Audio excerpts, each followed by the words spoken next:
मैं आपको एग्जांपल के तौर पे दिखा देता हूँ खुद की सांस डाल के इसमें। ये देखिए टाइडल वॉल्यूम जैसा है 593 आया, यहाँ पे देख लीजिए। अब ये इंपॉर्टेंट बातें हैं जो मैं आपको बताना चाह रहा हूँ। यहाँ पे EtCO2 का ग्राफ भी आया, इस तरीके से आया जब पेशेंट खुद सांस ले रहा हूँ। हेलो फ्रेंड, कैसे आप सभी? उम्मीद करता हूँ कि अच्छे होंगे। तो दोस्तों आज की जो वीडियो रहेगी हमारी, वो मुझे काफ़ी कमेंट आए थे पिछले टाइम से कि सर अनेस्थीसिया वर्क स्टेशन के ऊपर एक वीडियो लेकर के आइए।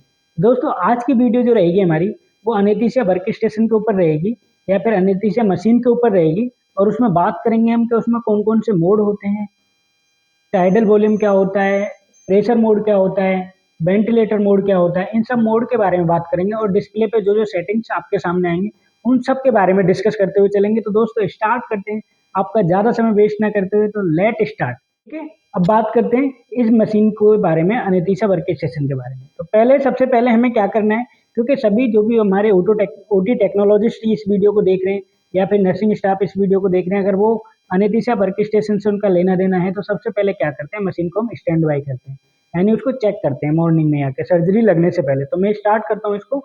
पहले ये इसका बटन होता है ऑन ऑफ करने का, मैं इस बटन को प्रेस करता हूँ।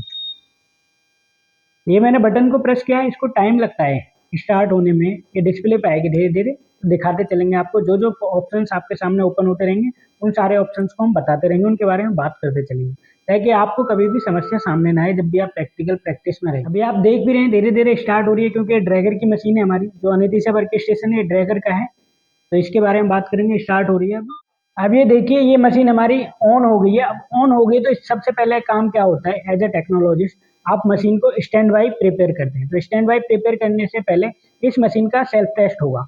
इस मशीन का क्या, जो भी आप जहाँ पर भी आप अलग कंपनी की भी कोई वर्क स्टेशन इस्तेमाल कर रहे होंगे अनेस्थीसिया वर्क स्टेशन, तो उसका भी पहले सेल्फ टेस्ट आप खुद करेंगे। तो अभी ये मशीन ऑटोमेटिक है, खुद ही सेल्फ टेस्ट करेगी, लेकिन उससे पहले हमें इसकी सेटिंग्स को दबाना होगा।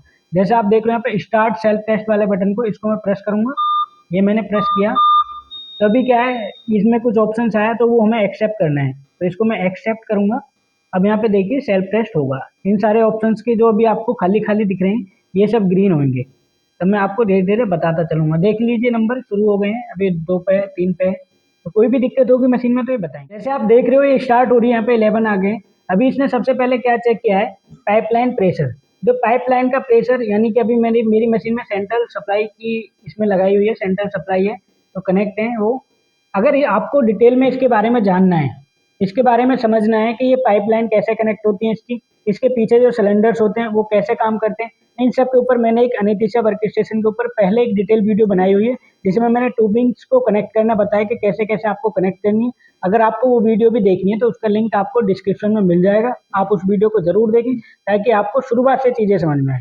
मतलब इनकी केबल कैसे अटैच की जाती है, पावर केबल कहाँ पे लगाई जाती है, इन सारी चीज़ों के बारे में डिटेल डिस्कशन है उस वीडियो में। तो उस वीडियो का लिंक आपको डिस्क्रिप्शन में मिल जाएगा, अभी आप उसको भी देख लेना इसके बाद। तो अभी देखिए 58 हो गई है यहाँ पे 58 हमारी मशीन हो गई है। अब इसने क्या क्या चेक कर लिया, पाइपलाइन प्रेशर चेक कर लिया, कितना आ रहा है O2 का 3.8 में आ रहा है, 3.8 बार में आ रहा है। एयर कितनी है 4.2 है, N2O कितनी है 3.7 है, तो ये ग्रीन है, यानी ओके, मशीन की तरफ से ओके, ग्रीन हुआ तो ओके। अब सिलेंडर प्रेशर की बात करें तो O2 4 है, एयर 0 है, नाइट्रस 0, क्योंकि मैंने सिलेंडर ऑफ किए हुए हैं, सेंट्रल सप्लाई पे काम कर रही है मशीन।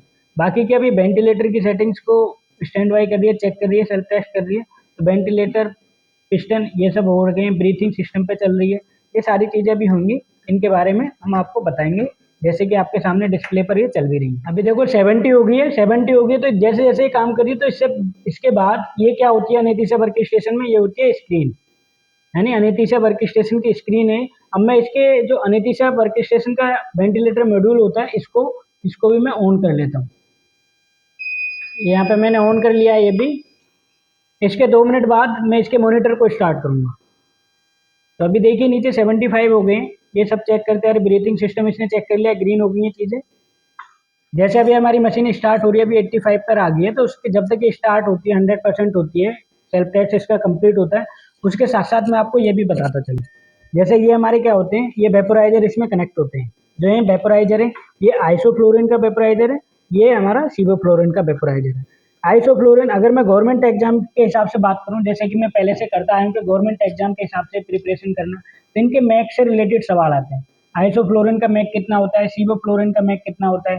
जैसे आइसो की मैं बात करूं, आइसोफ्लोरिन की तो 1.17 रहता है, और उसकी मैं बात करूँ सेवोफ्लोरिन की तो 2.05%, 0.5 रहता है, 2.05 रहता है। तो ये इनका रहता है सीबो का, और आइसो का इनके अलग अलग ये मैक रहते हैं। मैक क्या मतलब मिनिमम एल्कोहलिक कंसंट्रेशन इनको बोला जाता है। और आपके पास इसमें से गवर्नमेंट एग्जाम में जो सवाल आएंगे वो आएंगे कलर कोडिंग के हिसाब से आएंगे कि आइसो का कलर क्या है, सीबो का कलर क्या है।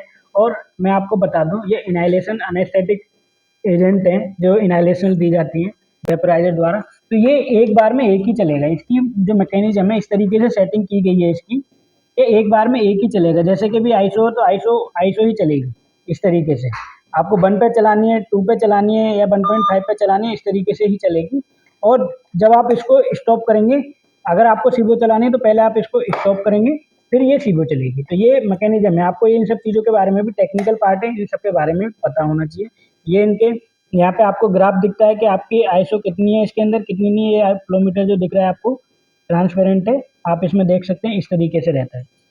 अभी देखिए जब मशीन हो रही है स्टार्ट तो इसमें कुछ समस्याएं आई, क्योंकि देखो पार्ट रहता है। यही चीज़ें बताने का मेरा जो कॉन्सेप्ट था वो यही था कि आपको समझ आए कि आपकी जो मशीन है वो स्टार्ट क्यों नहीं हुई है, सेल्फ टेस्ट क्यों नहीं हुई, यानी कुछ कमी है। तो वो मैंने छोड़ी थी पहले से ही कि कमी आपको पता लगे, क्योंकि अगर डायरेक्ट सेल्फ टेस्ट हो गया तो चीज़ें आपको लगेंगी कि आसान होती हैं, लेकिन कई बार मशीन में कोई प्रॉब्लम आ जाती है तो ये मशीन पहले ही बताती है हमें।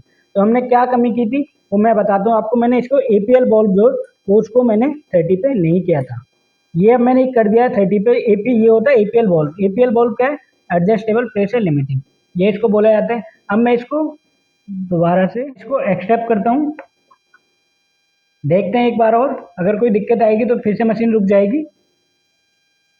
तो अभी 98 पे रुकी हुई है, जैसे कि आप देख पा रहे हो। मेन ट्यूबिंग्स को और टाइट कर देता हूँ क्योंकि ये कहीं किससे कोई लीकेज ना हो।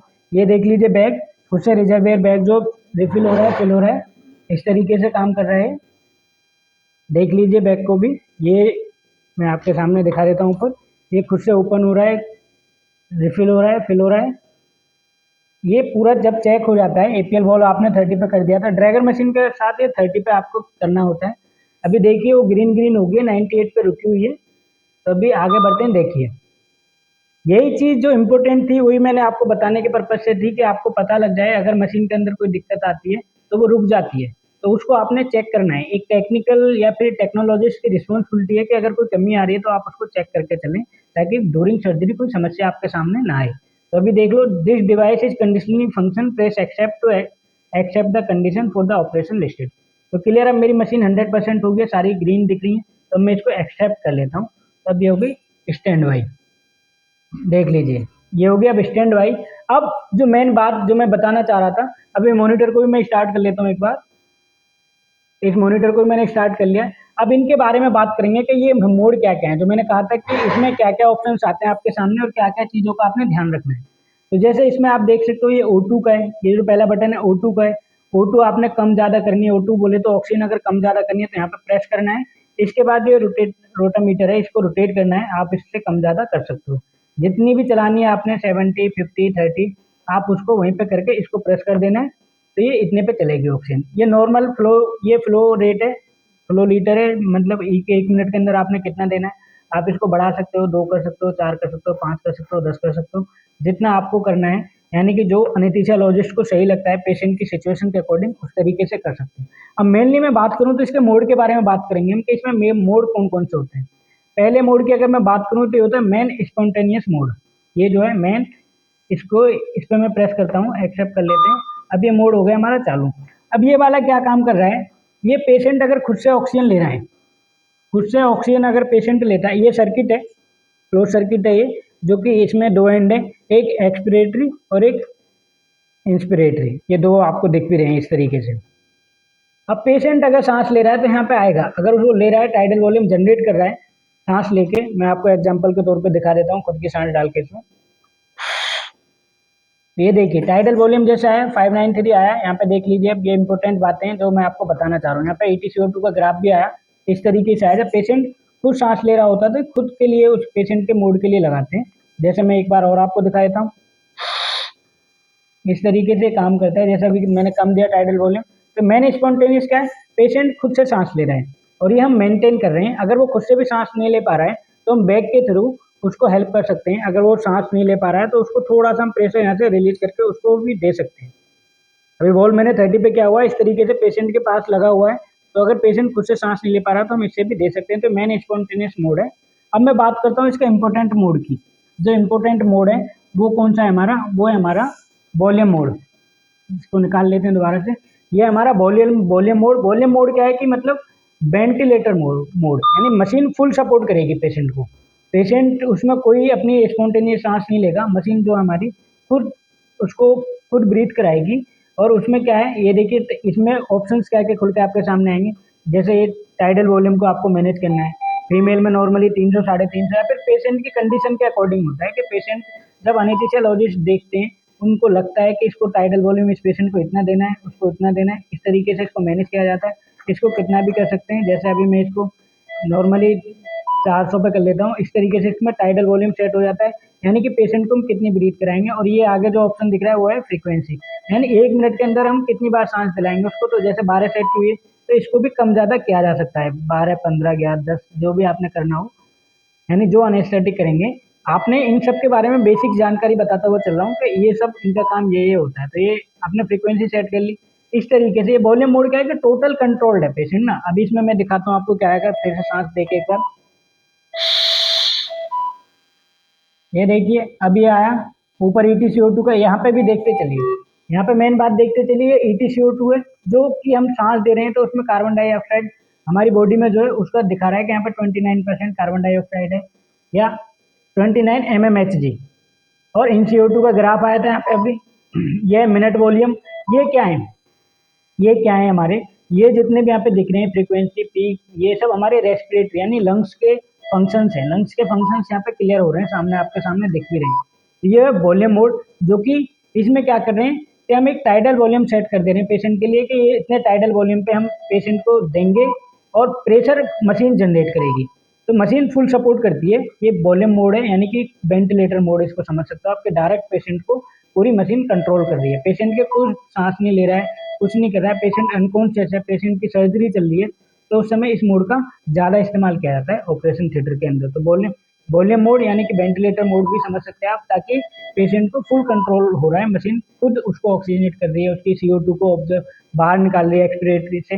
अब CO2 जब ऑक्सीजन तो दे रहे हैं तो CO2 भी बाहर आएगी, जब ऑक्सीजन दे रहे हैं तो CO2 बाहर आएगी। CO2 बाहर आके कहाँ रुकेगी, आपके सोडा लाइम में। ये आप देख पा रहे हो, ये है सोडा लाइम। ये सोडा लाइम है। सोडा लाइम का काम क्या होता है, जब हम एक्सपिरेशन करते हैं यानी कि जब CO2 को छोड़ते हैं बाहर, तो CO2 क्योंकि क्लोज सिस्टम है पूरा, कहीं बाहर की कोई गैसेस नहीं आ जा सकती हैं, तो CO2 कहाँ जाएगी, CO2 इसमें जाके ऑब्जर्व हो जाएगी। सोडा लाइम क्या करेगा, ये सोडा लाइम का काम होगा। दो चीज़ें आपके सामने क्लियर होती चलेगी। और इसमें एक और मोड होता है जो रहता है आपका प्रेस मोड। ये प्रेस मोड होता है, इसमें क्या करते हैं, दोनों में डिफरेंस समझो। वॉल्यूम मोड में क्या था कि उसमें टाइडल वॉल्यूम हम लोग सेट कर रहे थे, यानी डॉक्टर सेट कर रहे थे, अनेस्थीसियोलॉजिस्ट सेट कर रहे थे। एक्चुअली हम तो प्रिपेयर करके आपको प्रिपरेशन करके बता रहे हैं। तो प्रेस मोड में क्या है, आपने प्रेस मोड को आपने इसमें दिखाना है। ये प्रेस मोड हो गया स्टार्ट। टाइडल वॉल्यूम, इसमें वॉल्यूम मोड में हम पहले क्या कर रहे थे कि टाइडल वॉल्यूम फिक्स कर रहे थे और प्रेशर मशीन निकाल कर दे रही थी। अब प्रेस मोड में क्या है कि यहाँ पे प्रेशर हम प्रेशर मशीन दे रही है, टाइडल वॉल्यूम जो निकल के आ रहा है वो सामने आपके सामने दिख भी रहा है। इस तरीके से देखो, खुद से निकाल रहा है।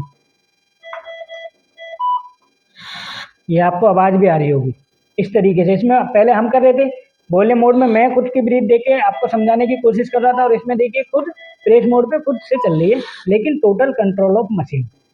अनेस्थीसिया वर्केस्टेशन टोटल कंट्रोल कर रही है उस चीज़ को। तो ठीक है, ये मोड समझ में आ गया आपको। और एक और मोड होता है जो डायरेक्ट पेशेंट को ऑक्सीजन डिलीवर करनी होती है, इस वाले में से जो आपको बैग दिख रहा है इस तरीके के। इससे क्या है कि मशीन का कोई लेना देना नहीं है, मशीन पेशेंट को नहीं वेंटिलेट करिए, कुछ नहीं करिए, पेशेंट कॉन्शियस है, होश में है, तो उसको सिर्फ ऑक्सीजन लगानी है। तो ये इस वाले मोड को स्टार्ट करना, पीछे ऑक्सीजन का पोर्ट है जिससे ऑक्सीजन, नॉर्मल ऑक्सीजन मास्क लगाकर पेशेंट को ऑक्सीजनेट कर सकते हैं। तो ये हो गई मशीन के बारे में बात। अब इसको स्टैंड बाय करता हूँ, फिर मैं इस मॉनिटर की डिस्प्ले के बारे में बात करते हैं। जो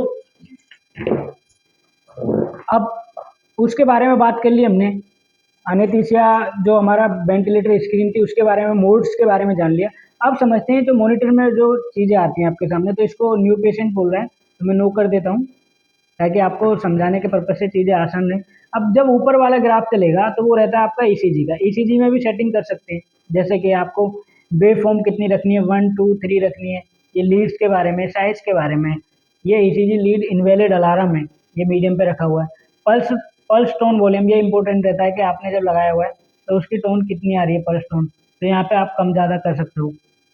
हमने 5 पे की हुई है, लेकिन आप इसको 100% नॉर्मली रखते हैं। अभी मशीन स्टैंड बाई, तो इसको 100% करने के बाद इसको कर देते हैं ओके यहाँ से। अभी देखो आवाज़ बढ़ गया, साउंड बढ़ गया, तो ये रहता है। ये आप ईसीजी के साथ ये सारी चीज़ें कर सकते हो, जैसे कि यहाँ पे स्टेटस, करंट, ये सब, बीपी के बारे में, हार्ट रेट के बारे में, पूरी सेटिंग से आपको जिस सेटिंग पे आप सेव करेंगे उसी सेटिंग के बाद अप या डाउन चीज़ें होंगी। ग्राफ डाउन होगा या अप जाएगा, या बीपी बढ़ेगा या घटेगा, तो क्या होगा, जो मशीन है, हमारा जो मॉनिटर है, वो अलार्म करना शुरू कर देगा। तो अलार्म ना हो, या फिर वो पेशेंट की सिचुएशन के हिसाब से रहता है, सर्जरी के अकॉर्डिंग रहता है कि अगर पेशेंट का बीपी बढ़ रहा है तो अलार्म करेगा, लेकिन जो हमारी सेटिंग्स हैं आप इसमें जाके कर सकते हैं, ये मॉनिटर की डिस्प्ले होगी। और इसमें फंक्शंस रहते हैं, इसमें अलार्म के लिए रहता है। दूसरा क्या है, एनबीपी स्टार्ट, एनबीपी अगर बीपी का है तो यहाँ पे आएगा। और क्या, अलार्म ऑफ, अलार्म को बंद करना है, इससे कर सकते हैं। और इसे रिकॉर्ड भी कर सकते हैं, अगर रिकॉर्ड करना है तो रिकॉर्ड भी कर सकते हैं। ये मार्क इवेंट है, अगर कोई इवेंट आपने रिकॉर्ड करना है तो उस तरीके से कहते हैं। प्रिंट करनी है स्क्रीन को, तो यहाँ प्रिंटर कनेक्ट कर रहे हैं। डिस्चार्ज करना है, डिस्चार्ज के लिए यहाँ पे question, discharge will delete patient data. तो डिस्चार्ज के लिए मतलब कि पेशेंट का डाटा अगर डिस्चार्ज करना है तो उससे आप कर सकते हैं। अब ये है केस टाइमर, सर्जरी का टाइमर, टाइमर आपने स्टार्ट करना है तो यहाँ से स्टार्ट का बटन दबाएंगे। जैसे अभी यहाँ पे देख रहे हो 0 0 आ रहा है, अभी मैं इसको स्टार्ट का बटन दबाता हूँ तो यहाँ से टाइमिंग स्टार्ट हो जाएगी ड्यूरिंग सर्जरी की, कि आपने अभी सपोज दैट की स्पाइनल की सर्जरी थी, स्पाइनल ड्रग्स दे दी, उसके बाद पेशेंट को चेक करना होता है 4 5 मिनट तक। तो अगर आपको टाइम मेनली देखना तो मशीन में यहाँ पे केस टाइमर पे जाइए और स्टार्ट करके यहाँ पे आपको टाइमिंग शो होता रहेगा, ताकि आपको परेशानी ना हो, ढूंढना ना पड़े उस समय कि कितना समय हो गया स्पाइनल दिए हो, या फिर जीए की कोई दवाई दी थी, या फिर कोई भी आपने टाइमिंग सेट करनी है तो आप इससे जाके कर सकते हैं। पेशेंट डाटा है, इसमें पेशेंट का डाटा आप कर सकते हो कि पेशेंट के डाटा में क्या क्या थी चीज़ें, ये सब यहाँ पे आ गई। ये स्क्रीन होती है। प्रोसीजर के बारे में भी समझ सकते हैं, ये प्रोसीजर है, प्रोसीजर कैसे चल रहा है, रिकॉर्ड करना है, क्या करना है। तो इस तरीके से ये अनेस्थीसियोलॉजिस्ट करते हैं नॉर्मली, लेकिन बेसिक्स जानकारी आप सभी को होनी चाहिए इसके बारे में। Patient setup, layout, main screen, ये मेन स्क्रीन है, इस तरीके से मेन स्क्रीन को दबा सकते हो तो डायरेक्ट आना है। और अलार्म अगर होता तो अलार्म को इससे बंद किया जा सकता है, जो इसके बराबर में दिख रहा है। तो दोस्तों, ये बेसिक्स जानकारी के ऊपर थी ये वीडियो, ताकि आप लोगों को प्रॉब्लम्स ना आए, क्योंकि जब आप ऑपरेशन थिएटर में ड्यूटी करेंगे तो ड्यूटी करने के सबसे पहली रिस्पॉन्सिबिलिटी, अगर मैं ओटी टेक्नोलॉजीज की बात करूँ, तो सबसे पहली जो मैं समझता हूँ कि प्राइमरी हमारी रहती है कि अपनी मशीन, जो हमारे एनेस्थीसिया वर्क स्टेशन है, उसको रेडी किया जाए, उसका सेल्फ टेस्ट कंप्लीट किया जाए, कोई समस्या ना हो उसके अंदर। तो इन सब चीज़ों के बारे में पहले चेक करना होता है। तो फर्स्ट काम हमारा ये रहता है। तो ये दिया आपकी एनेस्थीसिया वर्क स्टेशन के रिलेटेड वीडियो। अगर आपको पुरानी वीडियो भी देखनी है जिसमें मैंने डिटेल से ट्यूबिंग कहाँ पे लगती है, पाइप कहाँ पे लगती है, तो उसका लिंक डिस्क्रिप्शन में। अगर आप मेरे चैनल पर नए हैं तो चैनल को प्लीज़ सब्सक्राइब करें और वीडियो को लाइक करें और ज़्यादा से ज़्यादा शेयर करें। Thank you so much for watching this video.